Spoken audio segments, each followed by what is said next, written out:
A few thoughts about reading today. This is typical for me. I usually am reading probably between 5 and, in this case, 9 books at the same time. And I'll tell you the reasons why I do that. But the books are just real quickly a reread of this pocket book of church history with a friend that wanted to learn a little bit more about church history. So I recommended that. Reread of Orthodoxy by Chesterton, which is one of my favorite all-time books.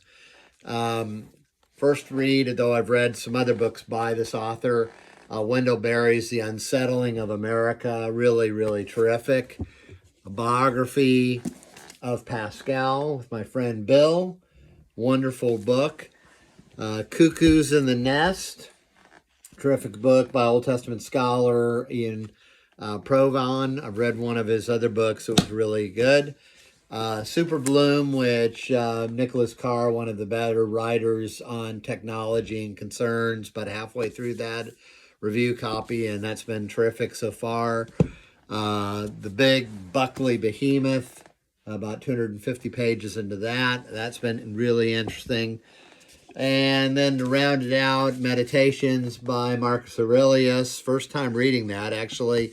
Read Epictetus and Seneca last year, some of the famous Stoics, but not Marcus. And then usually I try to read pretty regularly some poetry. I've been doing that for a while and collecting my favorite lines and poems and that sort of thing. So why all these books at the same time? Well, I find that there's really two big S's. I don't get stuck, because if something is a little too dense or difficult, or I'm bored by it, but it's a really important book, or I'm just, for whatever reason, just kind of stuck, I can pivot effortlessly to another book.